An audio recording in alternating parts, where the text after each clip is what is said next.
Greetings, everyone. This is Rock and Roll Spot coming at you with another installment of Deck Overview. And this time, continuing our trend of quote unquote spooky decks, we have ourselves a blue-black zombie deck, which was an inadvertent upgrade to much like the Carmage's Harvest Festival deck from a few weeks ago.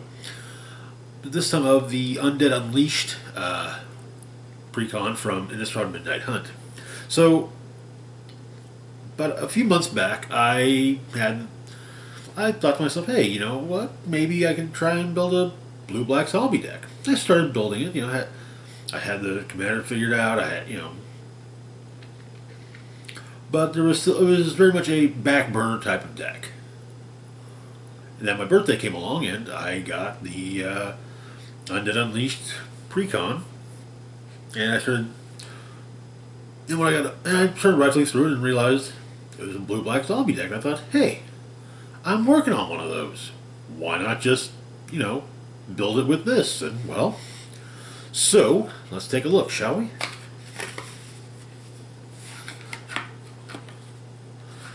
It's kind of a perk of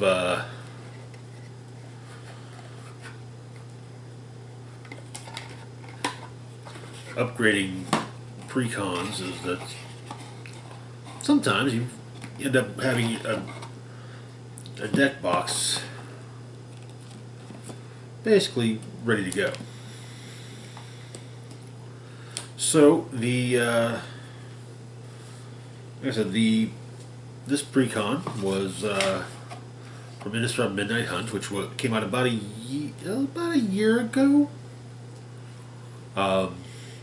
Probably about the same time last year as Dominaria United came out this year. So, anyway, like I said, lots of changes because, well, yeah, it was already in progress when I got the the real meat of it. So our commander for this deck, rather than one of the two face cards from the deck, is Gisa and Geralf. So Gisa and Geralf are frequently appear in flavor text from Innistrad cards. They are a 4/4 legendary human wizard for 2, a blue and a black. When they enter the battlefield, you mill 4 cards, meaning you put the top 4. For those not as familiar with terminology, put the top 4 cards of your library into the graveyard.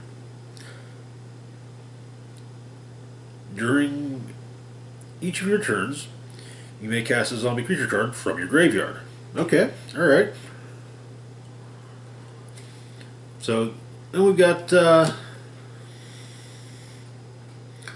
various zombies. We'll take a look at some of them. We also have a few wizards, but in fact we have the 2 individual versions of Gisa and Geralf, or the two individual versions each of Gisa and Geralf, I should say. For example, we have Geralf, Visionary Stitcher, a legendary human wizard for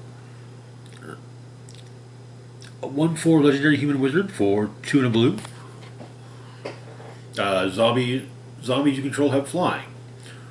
Then for 1 blue mana and tapping him and sacrificing another non-token creature, create an XX blue zombie creature token, where X is the sacrifice creature's toughness. Okay. Then, then there's Stitcher Geralf.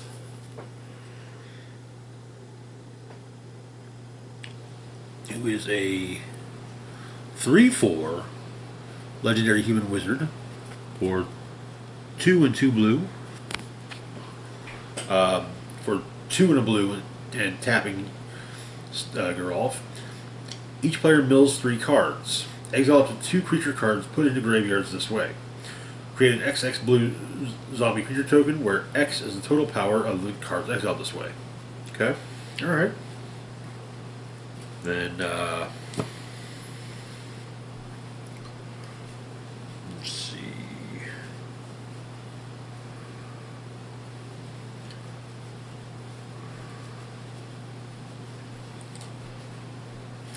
Then we've got Gisa, Glorious Resurrector,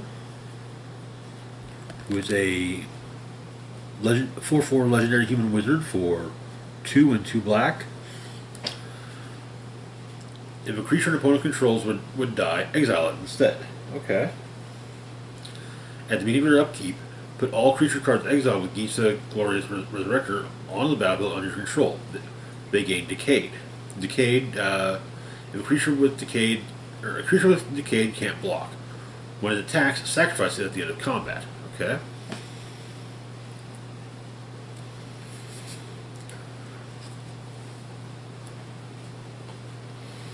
And then we've got Ghoul Caller Gisa, a 3/4 legendary human wizard for 3 and 2 blue, or 2 black. 1 black, tap, sacrifice another creature.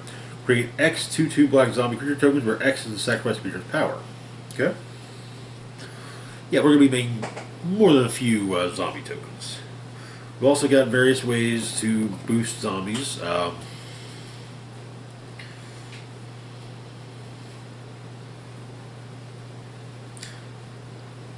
And a few instances of the Amass ability from Warless Bark. But when it comes to the stuff that boosts zombies up, we've got the Forward Wing Scab, which has flying and gives other zombies you control flying as well.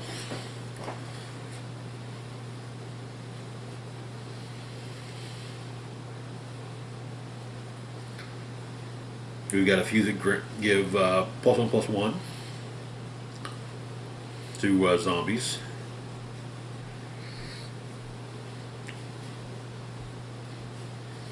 Then yeah.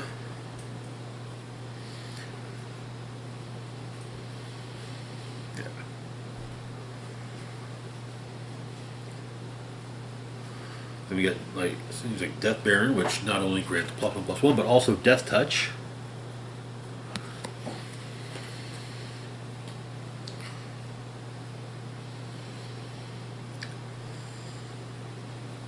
But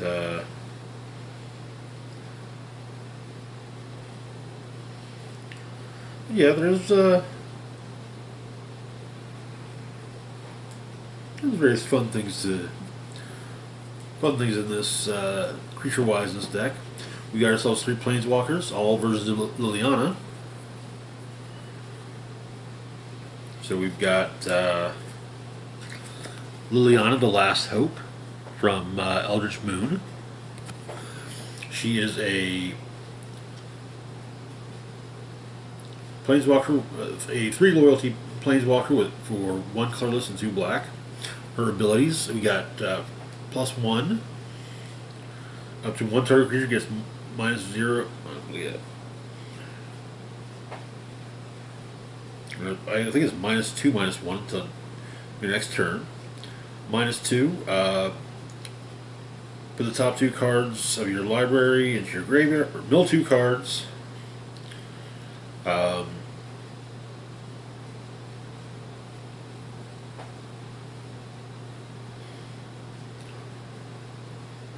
Okay, I can't necessarily read that because I'm old.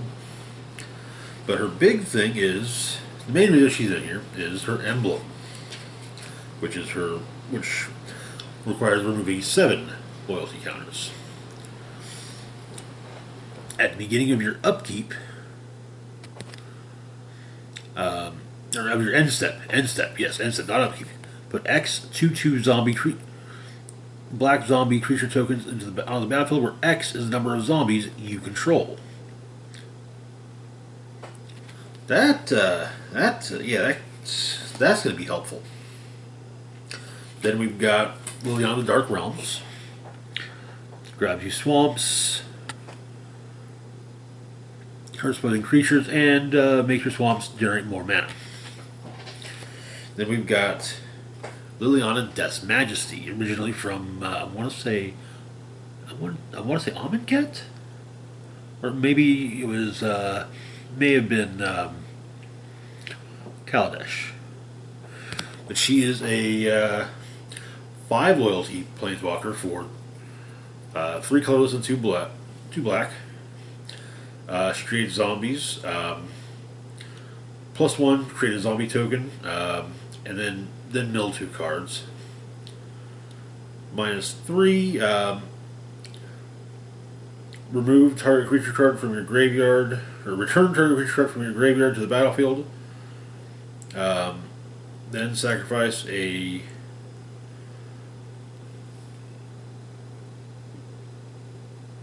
that creature is now a black zombie in addition to other creature types, and then her big one from again -7, destroy all non-zombie creatures. That can work. That's like you get some good synergy there. We got some artifacts, some of the usual ramp stuff. But yeah, most of our artifacts are really just ramp. But one that's not is Grimoire of the Dead. Costs 4 mana. 1 mana and tap and discard a card. Put a study counter on Grimoire of the Dead. Tap, remove 3 study counters from Grimoire of the Dead and sacrifice it. Put all creature cards from all graveyards onto the battlefield under your control. They're black zombies in addition to other colors and types. Okay. Another fun enchantment we've gotten here is Rooftop Storm. It's our one. It's the only blue enchantment we actually have in the deck. This costs 5 colorless and 1 blue.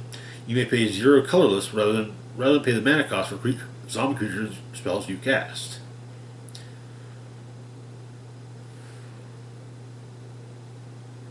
I think that's 0. Or maybe it's 1. I think it's 1. 0 seems a bit much, but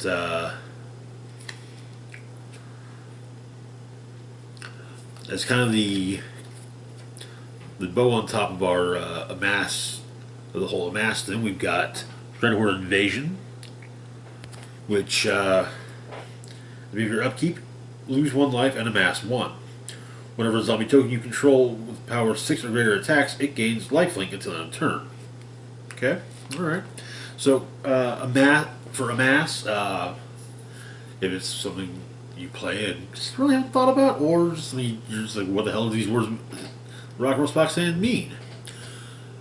Amass allows you to put a number of +1/+1 counters on a zombie army token. If you do not have a zombie army token, then you create, instead of putting a +1/+1 counter on one, you create one. But yeah, a lot of the enchantments and whatnot are really based around more zombies, like Endless Ranks of the Dead.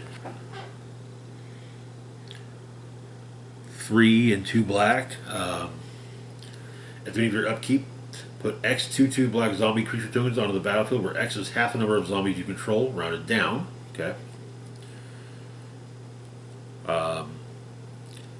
We got Liliana's Mastery, which, for again 3 colorless and 2 black, gives other zombies you control +1/+1, and when it enters the battlefield, create 2 2/2 black zombie creature tokens. Open the Graves. Anytime a non-token creature dies, make a 2/2 black zombie token. Then we've got, for a little bit of just, okay, I'm done messing with people. We got Cyclonic Rift, and yes, the idea is to overload it if possible.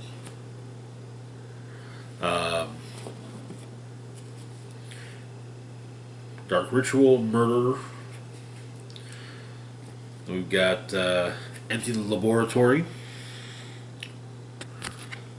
Sacrifice X zombies, then reveal cards from the top of your library until you reveal a number of zombie creatures equal to the number of zombies sacrificed this way. Put those cards onto the battlefield and the rest on the bottom of your library in a random order. Okay.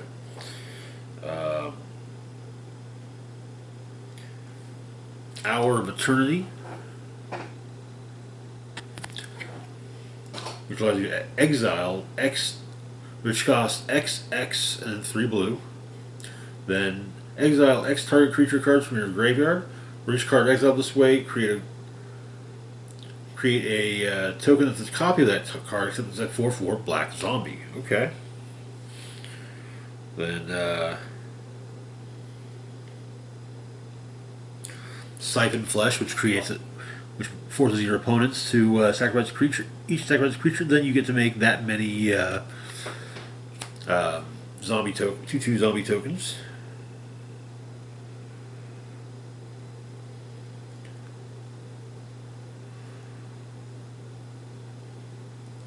Then we got Dark Salvation, which not only brings in a whole slew, could bring in a whole slew of black zombie tokens, but it can also hinder an opposing creature. Geese's Bidding for a couple of those quick zombie tokens.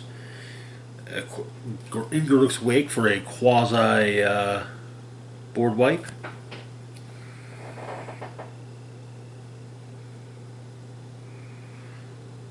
Zombie Apocalypse. Just which will destroy all humans, which can be detrimental to this deck. We do have some creatures that are humans, so timing is kind of everything there. Army of the Damned. This is kind of a big one.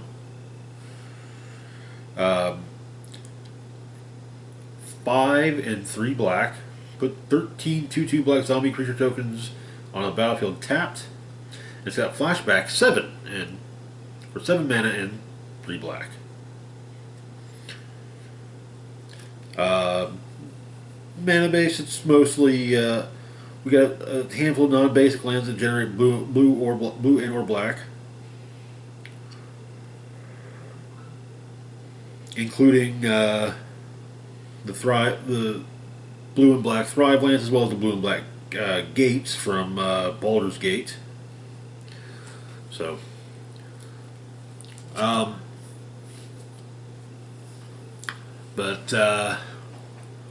the basic idea is just to take out, just flood zombies.